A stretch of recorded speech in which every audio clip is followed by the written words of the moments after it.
ভীম মনোহর ইফতার অনুষ্ঠান থেকে আমি কেকা ফেরদৌসী আপনাদের সবাইকে প্রীতি ও শুভেচ্ছা জানিয়ে আমাদের আজকের অনুষ্ঠান শুরু করছি।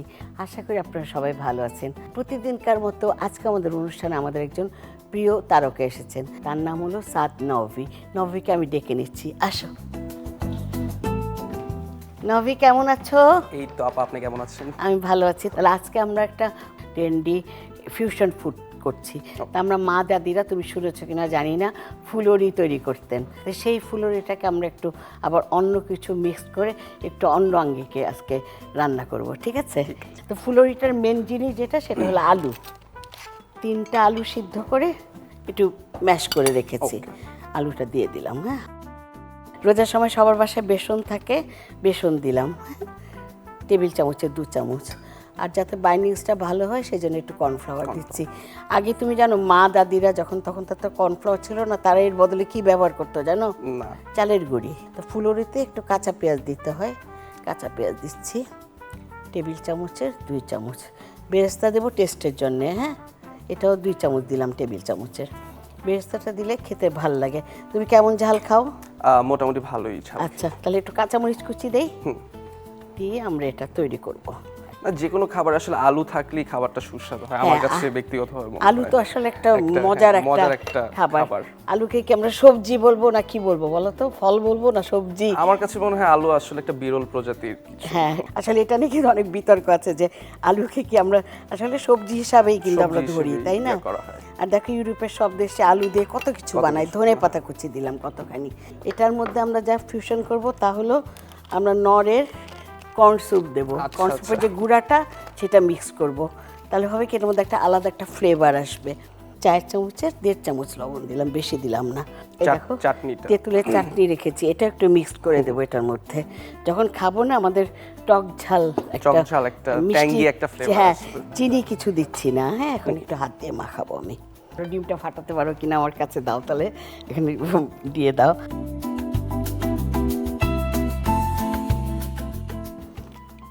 এখন তুমি একটু গন্ধ পাচ্ছ তেঁতুলের?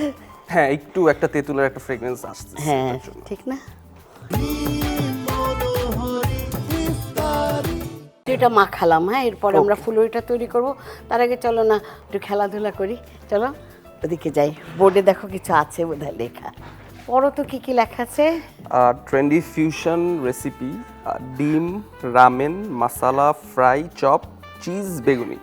হ্যাঁ, তুমি এগুলা দিয়ে কয়েকটা শব্দ নিয়ে একটা মানে ফিউশন রেসিপিটার কি নাম লিখতে পারবে নাকি? ওকে।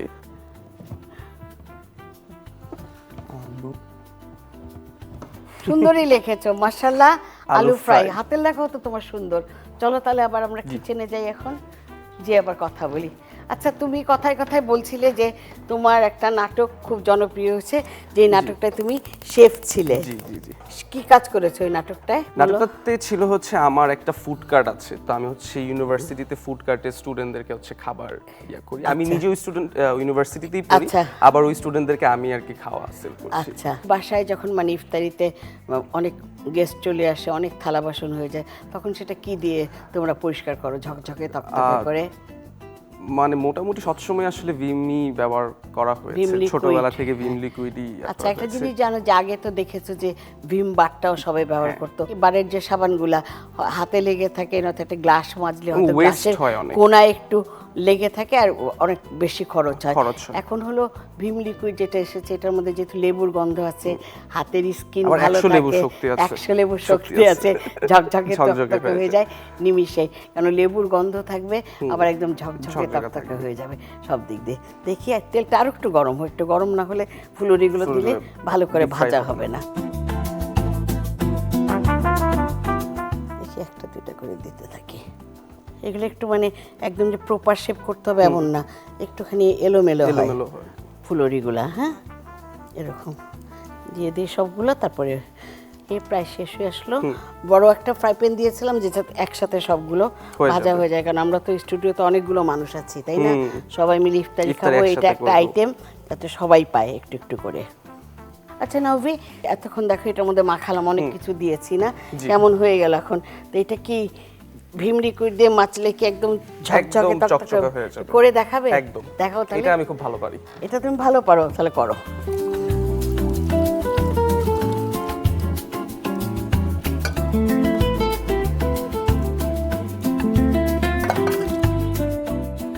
একটু দেখাও দর্শকদের, দেখেন যে কেমন ঝকঝকে হয়ে গেছে পুরা ভিম লিকুইডের অ্যাকচুয়ালি লেবুর শক্তি। একটু চিকেন ফ্রাইয়ের মতো কালারটা এসছে। হ্যাঁ, এখন দেখি, এখন তুলে দেই না, অল্প অল্প করে, প্রায় হয়ে গেছে। এখন অল্প অল্প করে তুলে ফেলি আমরা। যদি একটু তুলি তাহলে একটু তেলগুলা ঝরে ঝরে যাবে। দেখো দেখতে ভালো হয়েছে না? অনেক সুন্দর, হালকা ফ্রাই। আসলে হয় কি, রান্না প্রতিদিন নতুন নতুন আসে, কিন্তু এক একটা রান্নার সঙ্গে দেখা যায় কি আরেকটা রান্নার মিল আছে। এগুলো একদম গরম গরম। এখন সবগুলো নামিয়ে দিলাম। এখন আমরা দুজন মিলে একটু প্লেটিং করব। হ্যাঁ, আসো আমরা এখন সাজাই। চলো, নাও তোমার যে কয়টা ইচ্ছা করে নাও, এখান থেকে কি কি দিয়ে সাজাবে দেখো।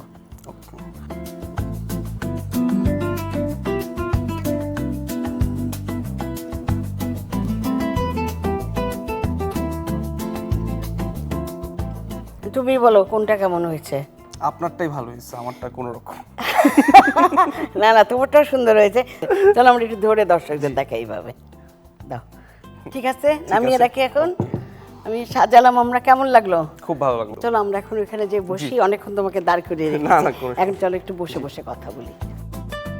নমি, আমরা তো রান্না করলাম, কেমন লাগলো তোমার? খুব খুব ভালো লাগলো। এত মানে সহজ একটা রেসিপি কিন্তু এত ডিফারেন্ট ভাবে ফিউশন করে রান্না করা। আর আমরা যখন মানে খাবো একটু পরে ইফতারির টাইমে, তখন খেলে তুমি এটার মানে টেস্টটা বুঝে তখন আরো মনে করবে যে মনে হচ্ছে অনেক সহজ একটা জিনিসপত্র আমরা করলাম, কিন্তু অনেক টেস্টের জায়গা থেকে অনেক ভালো লাগবে। তো তোমার জন্য আমাদের ভীমের পক্ষ থেকে একটা শুভেচ্ছা উপহার আছে। এখন রোজা চলছে, সামনে ঈদ আসছে। ঈদ আর রোজা নিয়ে যদি তুমি দর্শকদের কিছু বলতে চাও। রোজার মাসে তো আমরা সাধারণত সিয়াম সাধনা করি এবং ঈদটা অনেক সুন্দরভাবে পালন করবেন নিজের পরিবারের সাথে, নিজের প্রিয়জনদের সাথে, এবং অগ্রিম ঈদ মোবারক।